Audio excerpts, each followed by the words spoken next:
Love the sinner but hate the sin. It's something like that, is that despite the fact that you're not all that you could be, the proper attitude to have towards yourself is the attitude that you would have towards someone that you genuinely cared for. And that it's incumbent on you to act as if you genuinely care for yourself, just like you would act towards someone that you actually cared about, some other person.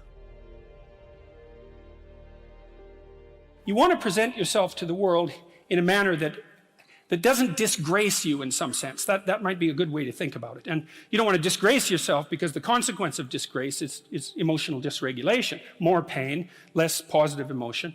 And so the best way to present yourself is to stand up forthrightly and to stretch out, and to occupy some space, and to you make yourself sort of vulnerable by doing that, because you open up the front of your body, right? But it's a sign of confidence. And that way people are most likely to give you the benefit of the doubt. And that's a good way to start regulating your mood. But not only does it directly regulate your mood to stand up, because it's so tightly associated, like posture reflection is associated with serotonin and emotional regulation, but also because if you straighten up and you present yourself in that manner, then other people are more likely to take you seriously. And that's another way that you can at least give yourself the bloody benefit of the doubt, right? And confront the world in a courageous manner. And that's a really good way of figuring out how to establish yourself in multiple competence hierarchies, because one of the general rules of thumb about how to be successful is to confront things that frighten you forthrightly and with courage. And that's kind of a universal strategy for success. See, I read this piece of work by Jung a long while back, and it was a meditation on the injunction to treat your neighbor as you would like to be treated, something like that. And what Jung pointed out, which I really liked, was that wasn't an injunction to be nice to other people. It was an invitation to reciprocity. It was something like this. It's like, you should figure out how you would like to be treated, like you were taking care of yourself, not how you would like people to respond to you. It's more important than that. It's like, imagine you had a child that you really cared for, and someone said, well, people will treat this child exactly like you want them to, but you have to figure out what that is. And so then you'd have to sit down for like a month and you'd think, okay, well, how do you want your child to be treated? You don't want everyone just to be nice to him, you want people to challenge him, and you want people to discipline him, and you want people to tell him when he's wrong. It's like, you don't just want everyone to be nice. That's pathetic. It's pathetic. There's no challenge in that. And so, well, you want to treat other people like you would like to be treated. Well, then you have to figure out, how would you like to be treated? And while you'd like people to fawn all over you and just lay everything at your feet, it's like, no, that's not something you'd wish for someone that you were taking care of. And then there's an additional problem, which is, it's often the case that people will treat other people better than they treat themselves. In Rule 2, it's a bit of a meditation on why people don't like themselves very much. And I think there's two reasons, really. And one is that we're fragile and damageable and imperfect in multiple dimensions all the time, and that often just gets worse. Lots of things get worse as you get old, for example. So it's not necessarily that easy for a self-conscious being who's extraordinarily aware of his or her own foolishness and errors. Like, you know yourself better than anyone else knows you, and you might have a certain amount of dislike for someone because of something they did, but you know everything you did. Jesus, that's a drag, man. You have to carry that along behind. It's like, really, I did that, And then, so there's that. It's like you're weak and kind of useless and prone to temptation. And all those things, that just shouldn't be that way. And then you're also capable of pretty vicious acts of malevolence. And so you also know that about yourself. And so it's a real existential question for people. It's like, why the hell should you take care of something as sorry and wretched as you are? First of all, yes, you're pretty useless and terrible, but so is everyone else, and that's actually an existential problem, right? And what I mean by that, it's a problem that every human being has always had and always will. So it's not just you, it's a universal problem. And that there's an answer to that, and one of them is to, what does it just say? Love the sinner but hate the sin. It's something like that, is that despite the fact that you're not all that you could be, the proper attitude to have towards yourself is the attitude that you would have towards someone that you genuinely cared for. And that it's incumbent on you to act as if you genuinely care for yourself, just like you would act towards someone that you actually cared about, some other person. And so it's a reversal in some sense of the golden rule, right? And It's a discussion of why that's necessary. And also, more than that, it's a discussion of why you have a moral obligation to do that. It's not just that you should because it would be better for you. You actually have a moral obligation to do that, I think, because you make the world a much better place, a much worse place if you don't take care of yourself. So you should bloody well take care of yourself. It's partly because you have something valuable to bring into the world. That's the thing about being an individual. It's the thing that Western civilization has always recognized, that as an individual, you have a light that you have to bring into the world, and that if you don't bring it into the world is a dimmer place, and that's a bad thing, because when the world is a dim place, it can get very, very, very dark. And so it's necessary, not just so that you feel better. You need to take care of yourself because you're in the best position to do that, and it's necessary for you to take care of yourself, despite the fact that we're mortal and vulnerable and self-conscious and capable, not only capable of doing terrible things, but actually do them. Despite all that, you still have that responsibility. And so I wanted to, hit the question as hard as I can to try to figure out, well, why people are contemptuous of themselves.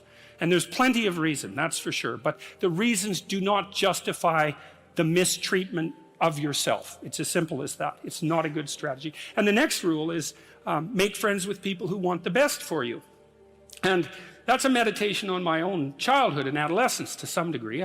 I had friends who wanted the best for me and friends who didn't. And, they were friends who, some of them were aiming up and some of them were aiming down. And if you have a friend that's aiming down and you do something that's aiming up, then they're generally not that happy about it. They try to top your accomplishment with one of their own, hypothetical or real, or put down what you're doing, or offer you a cigarette if you're trying to quit and you've kind of done that successfully, or a drink if you've been drinking too much and are trying to stop being an alcoholic, or they're cynical and bitter and devoted towards no good. And sometimes that's family members too, and sometimes it's even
part of you, But like you have an ethical responsibility to take care of yourself, you have an ethical responsibility to surround yourself with people who have the courage and faith and wisdom to wish you well when you've done something good, and to stop you when you're doing something destructive.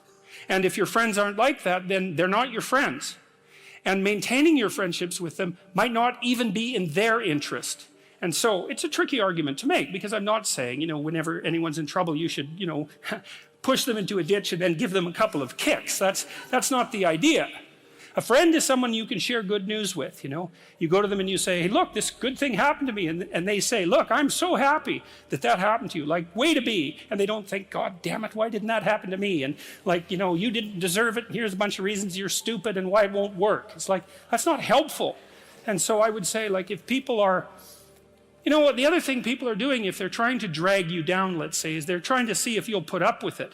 Because they have this idea that maybe life isn't worth living and things aren't good, and that if they can besmirch, let's say, to use an archaic term.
Something that's pristine and good, then they demonstrate to themselves that there is no true ideal and that there's no necessary reason to be responsible and to strive forward. And so they use you as a test case. You know, I'll just push you down into the low lobster bin and see how you respond. And if you put up with it, then yeah, my cynicism is fully justified. It took me a long time to understand why there's religious injunctions supporting humility. And it means something like this. It means what you don't know is more important than what you know. Then what you don't know can start to be your friend, you see. People are very defensive about what they know, and for the reasons we've already discussed. But the thing is, you don't know enough. And you can tell you don't know enough because your life is not what it could be, and neither is the life of the people around you. You just don't know enough. And so what that means is that every time you encounter some evidence that you're ignorant, someone points it out, you should be happy about that because you think, oh, you just told me how I'm wrong. It's like, great. Like maybe I had to sift through a lot of nonsense to get through the real message that you're telling me. But if you could actually tell me some way that I'm wrong and then maybe give me a hint about how to not be wrong like that, well, then I wouldn't have to be wrong like that anymore. That would be a good thing. And you can embark on that adventure by listening to people.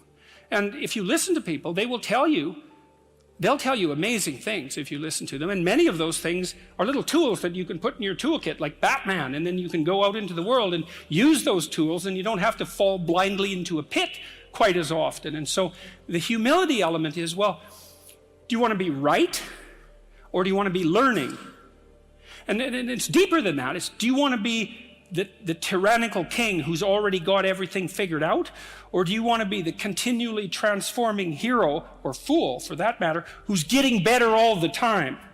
And that's actually a choice, you know. It's a deep choice, and it's better to be the self-transforming fool who's humble enough to make friends with what he or she doesn't know, and to listen when people talk. And listening is a transformative exercise. Like if you listen to the people in your life, for example, if you actually listen to them, they'll tell you what's wrong with them and how to fix it and what they want. They can't even